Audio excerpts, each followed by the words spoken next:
Jasmine, I know the future of our country is so bright, so bright, so bright. And it is so good to be back in Greensboro and to be with so many leaders. Thank you all, everybody. Thank you. I want to thank the incredible Governor Roy Cooper. Thank you. Your next governor, Attorney General Josh Stein. Representative Manning. Mayor Vaughn. The Council of State Candidates. And all the leaders with us today. So North Carolina, 2 nights ago, Donald Trump and I had our debate. You watched it? Did you watch it?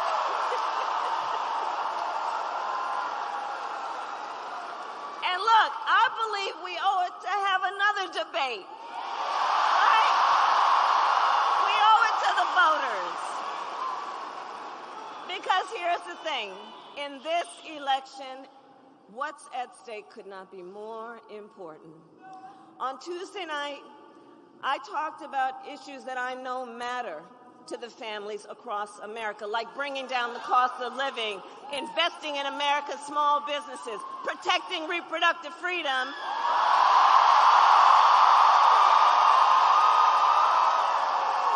and keeping our nation safe and secure.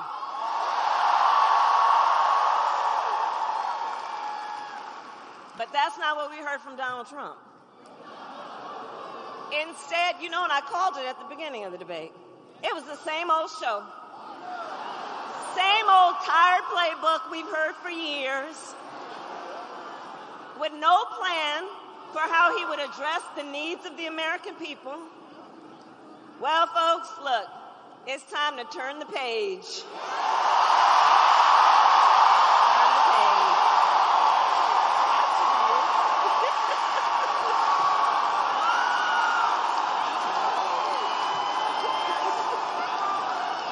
America is ready for a new way forward, and we are ready for a new generation of leadership that is optimistic about what we can do for our country together.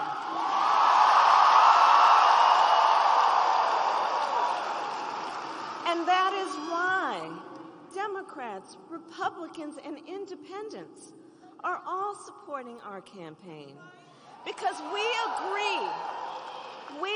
agree we have a duty as citizens to put country above partisanship and defend our Constitution. And that is my pledge to you. I will always put country above party. From the courthouse to the White House, I have always fought for the people. Always fought for the people.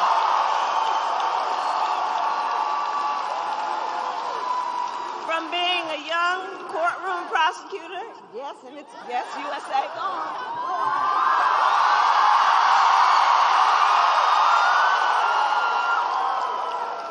From being a young courtroom prosecutor in Oakland, California, I stood up for women and children against predators who abuse them. As Attorney General of California, I took on the big banks and delivered $20 billion for middle-class families who face foreclosure. I stood up for veterans being scammed by big for-profit colleges, for workers who were being cheated out of their wages, the wages they were due, for seniors facing elder abuse. I will be a president for all Americans. And together we will build a brighter future for our nation. Together.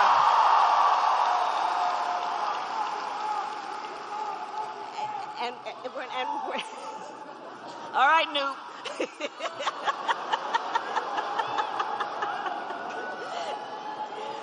We are are going to build a future where we build what I call an opportunity economy. So every American has an opportunity to own a home, to build wealth, to start a business.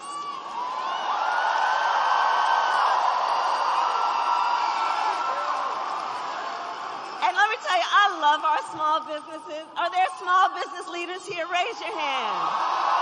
That's right. That's right. So, you know, growing up, my mother, she worked long hours. She often worked very long hours, my mother. And so my sister Maya and I would go over to Miss Shelton's house. Now, Miss Shelton, we called her our second mother. She was the second mother to us. She actually was from Louisiana, and she would take care of us in the evenings and on the weekends when my mother was working. And she was a small business owner. And let me tell you what I learned from being a young child about a small business owner, Miss Shelton. Our small business owners, you are business leaders, and you are civic leaders. You are community leaders. You hire locally. You mentor. You are part of the fabric of our communities. And you, like Miss Shelton, are the backbone of America's economy. The backbone. So I have a plan for you, and my plan is to give a $50,000 tax deduction for startup businesses. Because I understand not everybody, like the person that was on the stage with me the other night, gets handed $400 million on a silver platter and then files for bankruptcy 6 times. Come on. Come on. I know because look, my mother, she worked hard, she saved up, and it wasn't until I was a teenager she was able to buy our first home. I know the challenges that Americans and working people and families are having right now in terms of affordable housing. And we need to build more housing in America. So part of my plan, part of my vision for an opportunity economy is we are going to cut red tape and work with the private sector to build 3 million new homes by the end of my first term.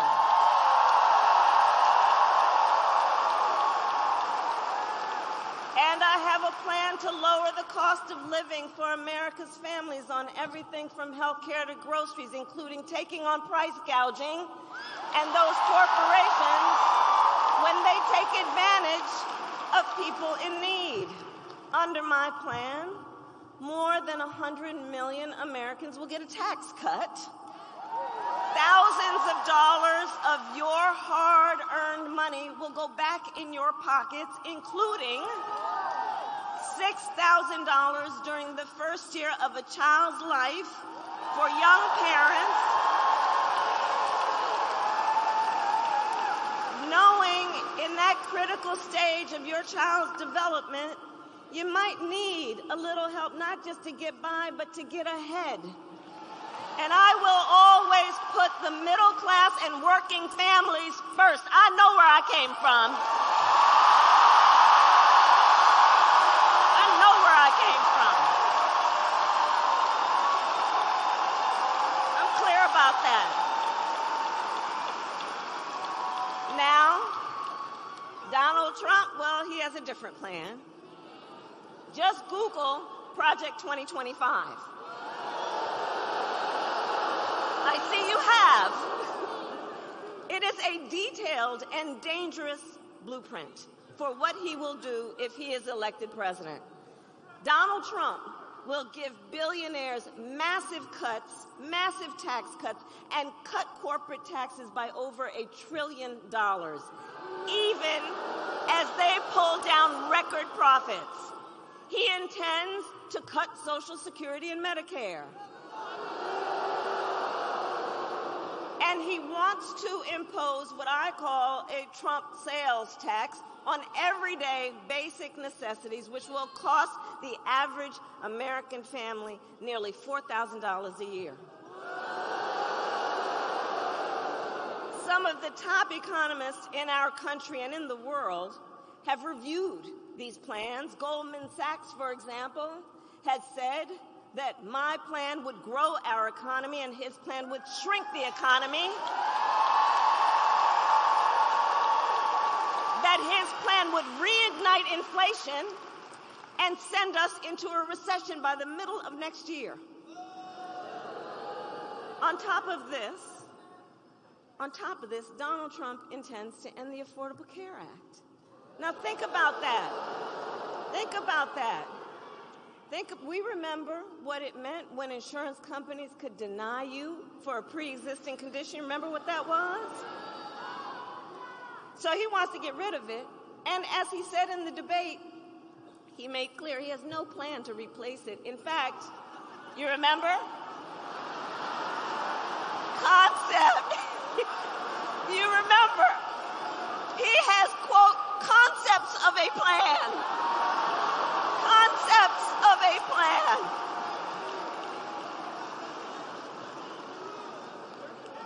I mean, we're 54 days from this election.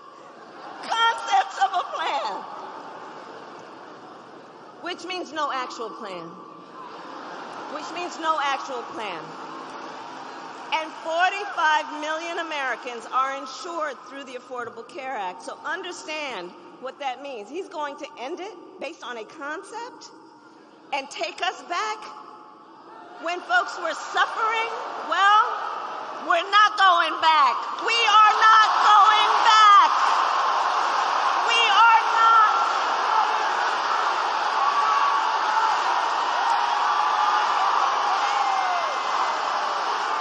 We're not going back. No, we're not going back. No, we together will move forward because ours is a fight for the future.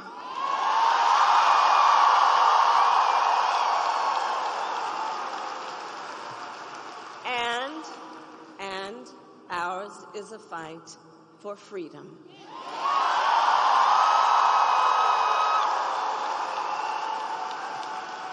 Like the fundamental freedom of a woman to be able to make decisions about her own body and not have her government tell her what to do.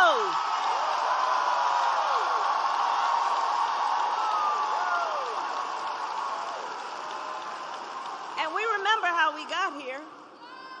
Donald Trump hand-selected 3 members of the United States Supreme Court with the intention that they would undo the protections of Roe v. Wade, with the intention they would undo the protections. And they did exactly as he intended. And now more than 20 states have a Trump abortion ban, including North Carolina and every single state in the South except Virginia. Many with no exceptions, even for rape and incest. It is immoral. Immoral. And I know everyone here understands. Let us agree. One does not have to abandon their faith or deeply held beliefs to agree. The government should not be telling her what to do with her body.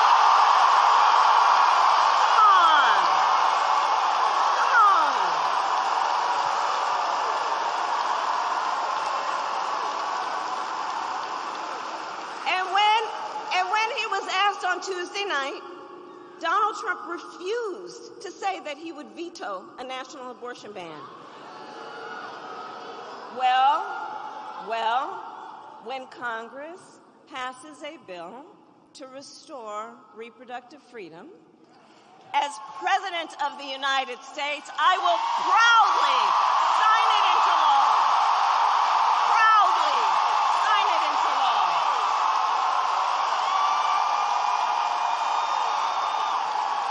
Not playing around.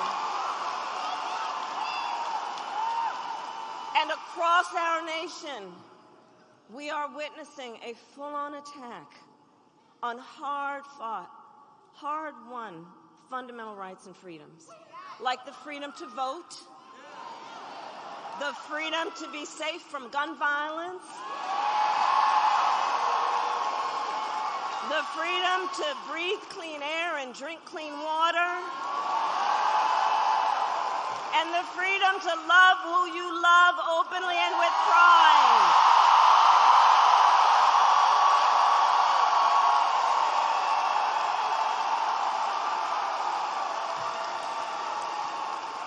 And here's the thing that I know about all of the North Carolinian leaders who are here. You know this so well, it's part of your DNA. Generations of Americans before us led the fight for freedom.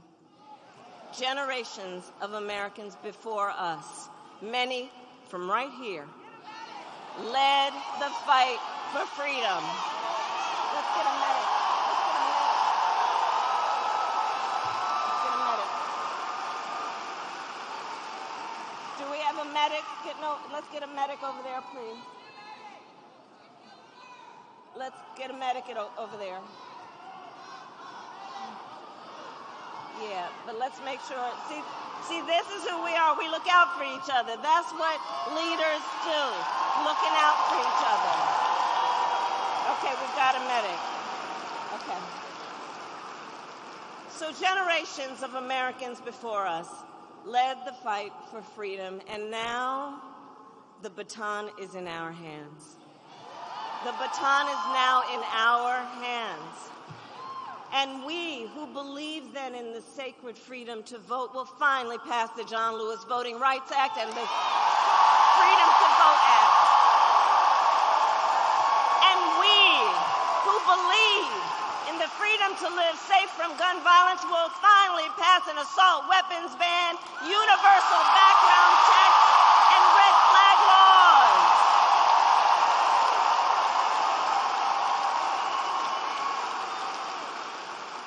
So much is on the line in this election. And we got this.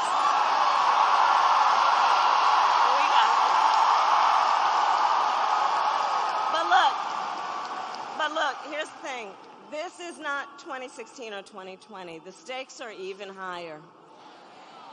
Because 2 months ago, the United States Supreme Court basically told the former president that he will effectively be immune no matter what he does in the White House.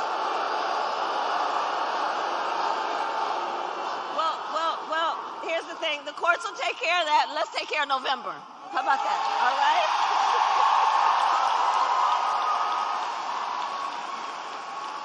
But imagine what that court ruling means. Imagine what that means. Because before, there might have been at least the belief that there would be the threat of consequence.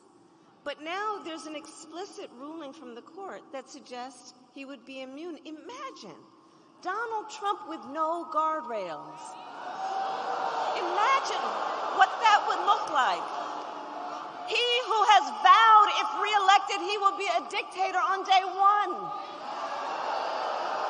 He who called for the, quote, termination of the Constitution of the United States. And let us be very clear, someone who suggests that we should terminate the Constitution of the United States should never again stand behind the seal of the President of the United States. Never again. Never again.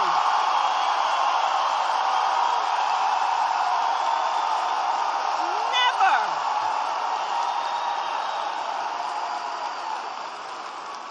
And put that all in the context of people who have been talking about how he was when they served with him in the White House. People who saw him every day. His national security advisor, his defense secretary, his chief of staff, and his vice president. All of whom have warned America, Donald Trump is not fit to be president of the United States.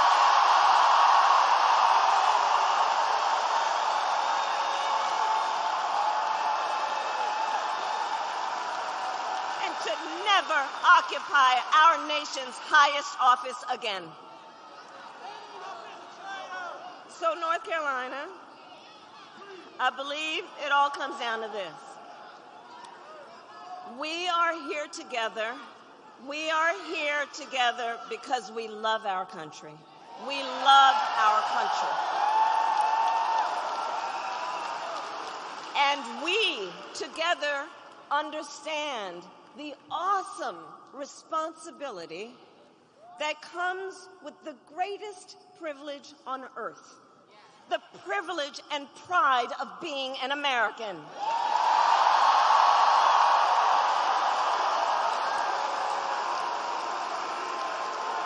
It's an awesome responsibility. That's right. That's right. That's right. That's right.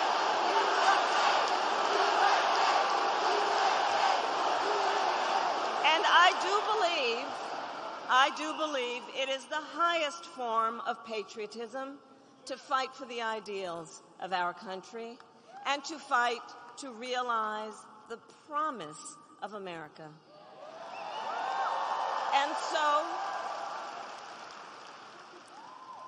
North Carolina, we have 54 days until Election Day. 54 days until Election Day. And just 35 days until early voting begins. And it's not only the presidency that's on the ballot. There are many, many important races, like Josh Stein running for governor.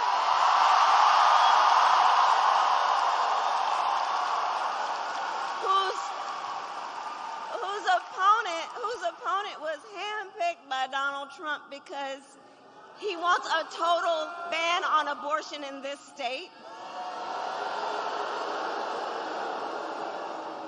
And that is just one of the many stakes that are at play in this election. But see, we know the power is with the people. The power is with the people. Your voice is your vote, North Carolina. And you are going to make all the difference in the outcome of this race. And look, we know ours will be a very tight race until the very end. We are the underdog. Let's be clear about that. We are the underdog. And so we have hard work ahead of us, but we like hard work. Hard work is good work. Hard work is good work. And with your help, we will win. We will win. And so I ask you today, North Carolina, are you ready to make your voices heard? Do we believe in freedom? Do we believe in opportunity? Do we believe in the promise of America? And are we ready to fight for it?